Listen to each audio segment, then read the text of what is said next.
Motorcycle dealerships are overloaded and prices are collapsing. From entry-level icons to real powerhouses, bikes are being dumped for pennies on the dollar. We're counting down 7 models getting hit the hardest. And number 1, you won't believe how cheap it's gotten. Let's get into it. Number 7. Kawasaki Ninja 400. There was a time when the Ninja 400 ruled the beginner motorcycle market. It was the trusted first step for riders who wanted sport bike style without overwhelming power. Compact, nimble, and confidence-inspiring, it delivered everything a new rider needed. In the second sentence, the Ninja 400 produces 48 horsepower from a 399 cubic centimeters parallel twin engine. It delivers 28 pound-feet of torque through a 6-speed manual transmission. Braking is handled by a single front disc and a single rear disc, both supported by a dual-channel anti-lock braking system. The suspension setup includes a telescopic fork in the front and a preload adjustable monoshock in the rear. Wet weight comes in at 362 pounds, with a seat height of 30.9 inches. The starting price is $5,619. For nearly a decade, this motorcycle dominated the entry-level segment. Its approachable ergonomics, forgiving handling, and sporty looks made it a natural choice for riders coming out of safety courses or returning after long breaks. The engine revved willingly, and the lightweight chassis made cornering feel natural and intuitive. It had just enough performance to entertain without scaring anyone off. But the motorcycle world is shifting, and the Ninja 400 is now feeling the pressure. New riders are no longer looking only for small displacement sport bikes. The rise of dual sports, mini adventure bikes, and even retro standards has splintered the beginner market. For the same money, you can now pick up bikes like the Yamaha XT250 or the Honda CB500X, motorcycles that offer more versatility, more upright comfort, and better visibility in traffic. Even within the sport bike category, the Ninja faces stronger competition than ever. Another challenge is its lack of updates. While other bikes in this class have seen regular improvements in electronics, suspension, and design, the Ninja 400 has remained largely unchanged. To the untrained eye, it still looks impressive, but for experienced buyers or savvy newcomers, it feels outdated. Many dealerships are left with unsold stock, often from prior model years, and some are struggling to move units even with financing offers and showroom markdowns. That's not to say the Ninja 400 is a bad motorcycle, far from it. It still rides beautifully with a smooth engine character, lightweight handling, and enough capability to tackle everything from daily commutes to weekend twisties. Maintenance is simple, parts are readily available, and insurance remains relatively low. It continues to be a fantastic platform for learning, improving skills, and even light track days. But it is a great bike that now sits in a crowded and rapidly evolving segment. Dealerships that once celebrated this model are now focused on moving units quickly to make room for fresher inventory. The used market is also saturated with low-mileage examples, making it harder to justify the price of a brand new unit. For the savvy buyer, this means opportunities exist, but it also signals a larger truth. The Ninja 400 is no longer the king of entry-level motorcycles. It is the old guard in a new world. The Ninja's fall from grace shows how fast the beginner market can shift, but the next bike proves that retro charm doesn't always lead to lasting demand. Seen one of these bikes collecting dust at your local dealer? Smash that like button and drop a comment. We're tracking this collapse together, one showroom at a time. Number 6. Royal Enfield Classic 350. At first glance, the Classic 350 is a throwback done right. Vintage lines, thumping exhaust note, and old-school appeal that looks like it rolled out of a different era. For riders who appreciate the past, it offers the kind of aesthetic few modern bikes can replicate. In the second sentence, the Classic 350 produces 20 horsepower from a 349 cubic centimeters air-cooled single-cylinder engine. It delivers 19 pound-feet of torque through a 5-speed manual transmission. Braking is handled by disc brakes on both wheels, backed by a dual-channel anti-lock braking system. The suspension setup features telescopic front forks and twin gas-charged rear shocks. Wet weight is 431 pounds, and the seat height is 30.9 inches. The starting price is $4,899. It should have been a niche success, affordable, stylish, and rooted in tradition. But in a country dominated by fast-moving traffic and long highway stretches, the classic 350 struggles to find a real home.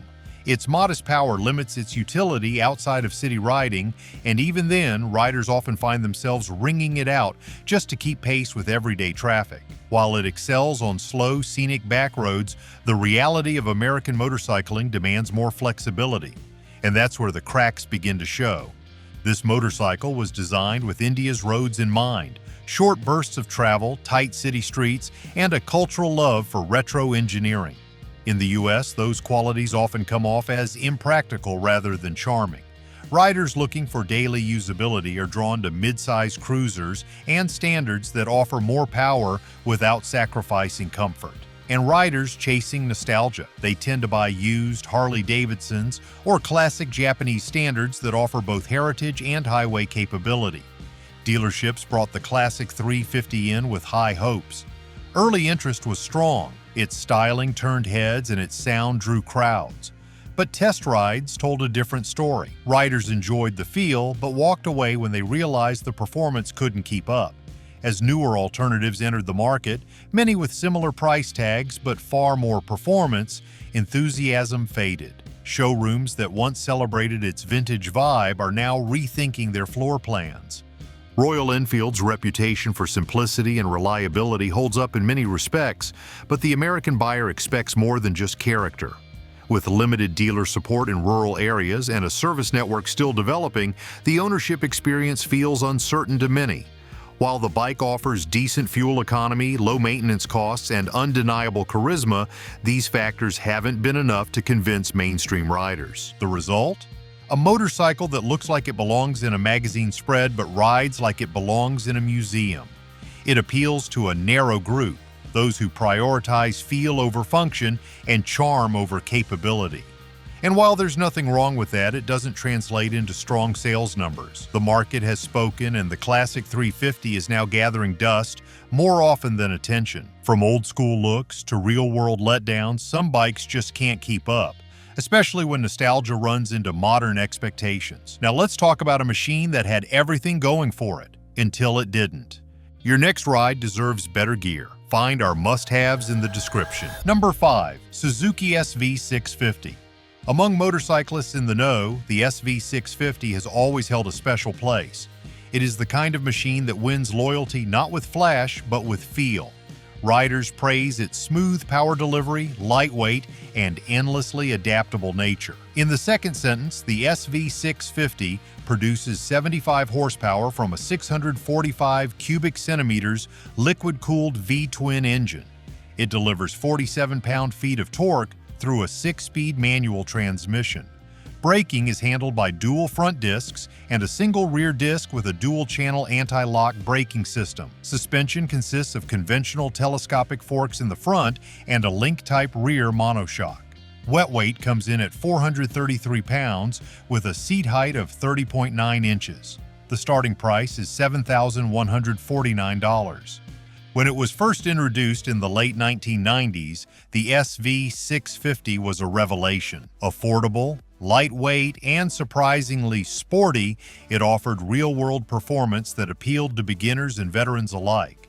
Riders used it for everything: commuting, canyon carving, even amateur racing. It earned its reputation the hard way, through miles, not marketing. But 2 decades later, that same strength has become its weakness. Suzuki has made only minor changes to the SV650 over the years. Aside from fuel injection updates and small refinements, the motorcycle you see on showroom floors today is nearly identical to models from a decade ago. While other manufacturers have evolved their middleweight platforms with modern electronics, sharper styling, and new rider aids, the SV650 has stood still. What once made it simple and reliable now makes it feel outdated. Buyers are noticing. The market is saturated with used SV650s in excellent condition, often selling for a fraction of the new bike's price. Many riders looking for a capable mid-range motorcycle are opting for Yamaha's MT-07, the Honda CB 650R, or even entry-level sport tourers that offer more modern tech and long-distance comfort. As a result, dealerships are watching the SV650 collect dust while inventory piles up. The irony is that the SV650 still does almost everything well. It is forgiving without being dull, quick without being intimidating, and efficient without sacrificing character. Riders who take the time to test one almost always walk away impressed. But in a marketplace driven by novelty and visual appeal, quiet competence is no longer enough to generate foot traffic. Part of the problem is that the SV650 doesn't photograph well. In a world of aggressive LED headlamps and digital dashboards, it looks plain, even old-fashioned. The analog tachometer, simple bodywork, and lack of rider modes may appeal to purists, but they leave tech-hungry buyers looking elsewhere. And while veteran riders understand its value, they are often already past the stage where this bike fits their needs. Suzuki seems hesitant to let the model go, possibly out of respect for its legacy. But the writing is on the wall. Without a major redesign or a clear identity shift, the SV650 risks becoming just another forgotten middleweight. And that's a shame, because beneath its modest styling lies one of the most capable motorcycles ever built for real-world riding. When even a proven all-rounder like the SV gets left behind, it's a warning shot to every manufacturer. And if that wasn't enough, the next bike shows what happens when tradition meets sticker shock. Number 4. Harley-Davidson Softail Standard. There was a time when a stripped-down V-twin cruiser was all a rider needed to feel the road, and the Softail Standard delivered that experience with unmistakable Harley presence. Built for purists who wanted torque style and heritage without extra chrome or electronics, it carried the brand's legacy in its most raw and honest form. In the second sentence, the Softail Standard produces 78 horsepower from a 1,748 cubic centimeters Milwaukee 8 107 engine. It delivers 110 pound-feet of torque through a 6-speed manual transmission. Braking is handled by a single front disc and a single rear disc, both equipped with a dual-channel anti-lock braking system. Suspension includes a telescopic front fork and a hidden underseat monoshock in the rear. Wet weight is 642 pounds and seat height measures 26.8 inches. The starting price is $14,199. For loyalists, the Softail Standard was everything a cruiser should be: low, loud, and muscular. It skipped luxury for soul, trading bells and whistles for a visceral riding experience. Riders appreciated the linear torque curve, the throb of the big twin, and the custom-ready chassis that invited personalization. It was the blank canvas of the Harley lineup. But in today's motorcycle market, purity alone does not always move metal. The challenge is not with the machine itself. The Softail Standard performs its role with precision. The engine delivers grunt at every twist of the throttle. The handling is stable and planted, and the minimalist design speaks to riders who value authenticity over flash. But that same minimalism has become its curse. In a market where many buyers now expect advanced features, ride modes, cruise control, touchscreens, and electronic aids, the Softail offers very little beyond the core ride. What once felt stripped down and authentic now feels under-equipped and overpriced. The jump in pricing across the Harley lineup has only magnified the issue. At over $14,000 before fees and setup, many potential buyers have balked, especially when used options or competing cruisers from Indian and Japanese brands offer more for less. It is not a question of brand loyalty, it is about value. The current economic climate has only made things worse. With interest rates climbing and disposable income shrinking, the Softail Standard has slipped from aspirational to inaccessible. Dealerships in both rural and urban markets report slowing interest, particularly among younger buyers. And while older Harley owners respect the model's place in the lineup, few are trading in touring bikes for a bare-bones cruiser. This is not the first time a Harley-Davidson has faced a disconnect between brand image and buyer expectations. But the Softail Standard feels like a particularly painful example. It represents everything that made Harley great, but also everything the company is struggling to evolve past. It is not that riders do not want a classic cruiser, it is that they want one with just a little more usability, comfort, and modern confidence, without paying a premium for the badge alone. The Softail may carry the name and the muscle, but that wasn't enough to keep buyers in the showroom. And now, even premium adventure bikes are getting pushed out the back door. Number 3. BMW G310 GS. Adventure motorcycles are more popular than ever, and the idea of a compact, lightweight, go-anywhere bike with a premium badge should have been a slam dunk.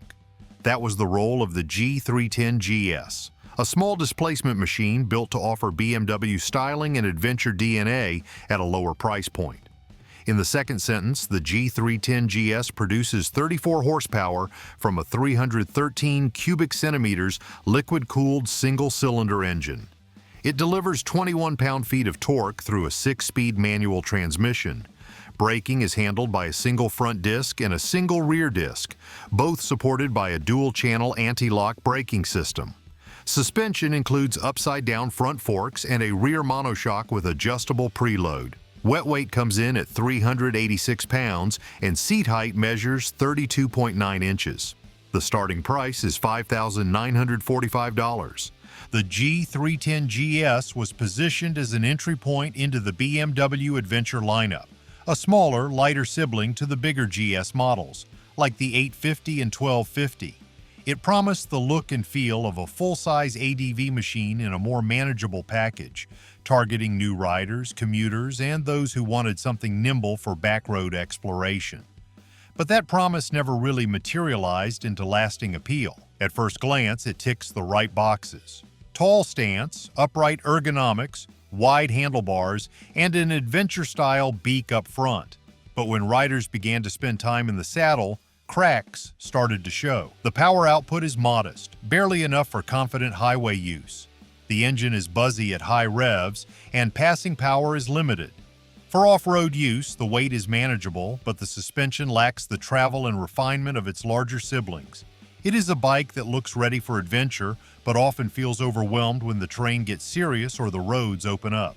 And then there is the price. Compared to other beginner-friendly adventure bikes like the Kawasaki Versys X300, the Royal Enfield Himalayan, or even the Honda CRF 300L, the G310 GS sits at the higher end of the scale without offering a proportionate advantage. That premium badge carries a premium cost, but not necessarily a premium experience. Add to that the inconsistent service experience. Although BMW dealerships tend to offer high-end support, their network is thinner in rural and suburban areas compared to Japanese manufacturers. For a budget bike aimed at beginners, the prospect of long drives to find a service center or high parts costs can be a major deterrent. Riders looking for simplicity and ease of ownership quickly realize they might be better off elsewhere. BMW's attempt to stretch its brand downward also created some confusion. The GS badge usually implies long-haul capability and rugged reliability, but the G310 GS was built in partnership with TVS in India, and while the quality is respectable, the feel and fit do not always meet the expectations set by its larger stablemates. Despite these setbacks, the bike is not without merits. It is light, maneuverable, and easy to ride in urban environments. For short weekend rides or gravel road exploration, it gets the job done. Fuel economy is excellent, and the seating position offers good comfort for average-sized riders. But these strengths were not enough to offset the broader perception issues. If a BMW badge can't save a lightweight adventurer, then no bike is safe. But the next one takes it even further. Powerful, futuristic, and still left behind. Number 2. Zero SR and F. When electric motorcycles first hit the mainstream conversation, the SR&F was hailed as a game-changer. It looked aggressive, promised near-instant torque, and offered a futuristic alternative to gas-powered street fighters. On paper, it was everything performance-minded riders wanted from an electric bike. In the second sentence, the SR&F produces 110 horsepower from an air-cooled electric motor rated at 75 kilowatts. It delivers 140 pound-feet of torque instantly, with no shifting and seamless power delivery. Braking is handled by dual front discs and a single rear disc equipped with a Bosch-linked anti-lock braking system. Suspension consists of fully adjustable Showa forks in the front and a piggyback reservoir monoshock in the rear. Curb weight is 484 pounds and seat height is 31 inches. The starting price is $23,795. From a performance standpoint, the SR&F is no joke.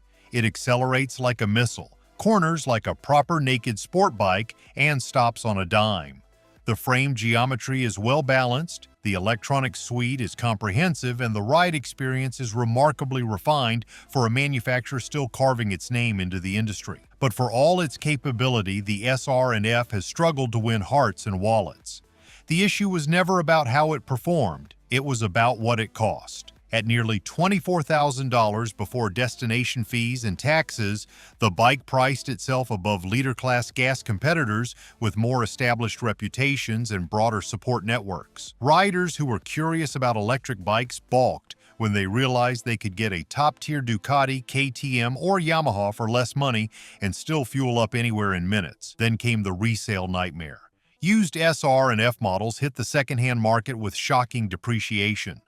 Riders who paid full price 1 year found their bikes worth half that, or less, just 12 months later. And while Zero has made commendable improvements to firmware, charging speed, and battery range, the company's limited dealer footprint and inconsistent parts availability have made ownership more complicated than many expected. Range anxiety is less of a concern now, with the SR and F offering over 160 miles in the city and around 100 on the highway. But the charging infrastructure still lags behind, especially for those who live in areas without reliable fast charging stations. And while the optional charge tank helps, it adds even more to an already steep entry price. The SR&F was also hit by an identity problem.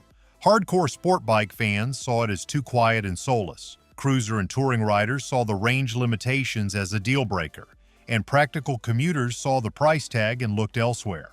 It appealed to a narrow slice of early adopters, and even among them, many opted for less expensive Zero models or waited for alternatives from more established manufacturers.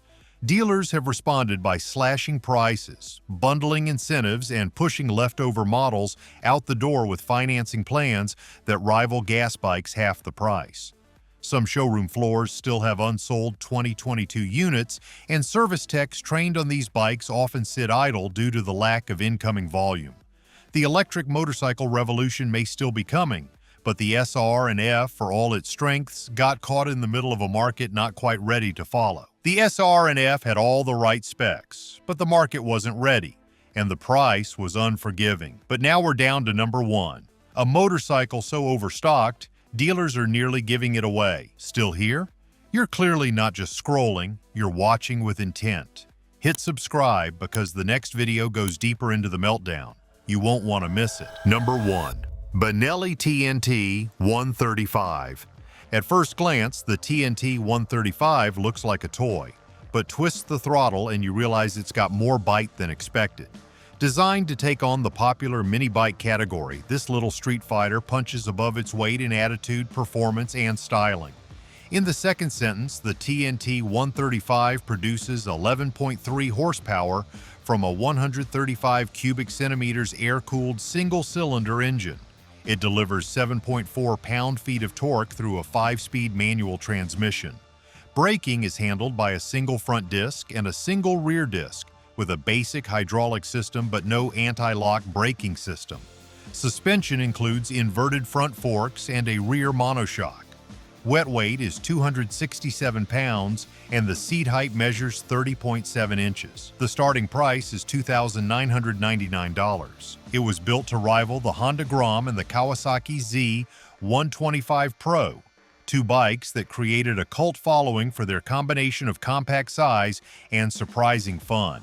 And in many ways, the TNT 135 succeeded. It's quick for its class, nimble in tight spaces, and delivers a riding experience that's part scooter, part pit bike, and all attitude. The aggressive styling, mini Street Fighter stance, and throaty exhaust note gave it an edge that set it apart in the sub-200 cubic centimeters world. But that edge hasn't been enough to secure long-term interest. The problem wasn't with the bike, it was with the brand. While Honda and Kawasaki have long established reputations for reliability, dealer support, and resale value, Benelli's name still struggles for mainstream recognition in the United States. Built under Chinese ownership with Italian styling, the TNT 135 raised eyebrows but never quite earned the trust of conservative American buyers. Add to that a thin dealership network and limited parts availability, and you have a motorcycle that feels risky to own long-term. Many riders who purchased the TNT 135 loved the initial experience, until it came time for service, upgrades, or warranty work. Those delays and inconveniences added up, pushing potential buyers back toward more familiar names.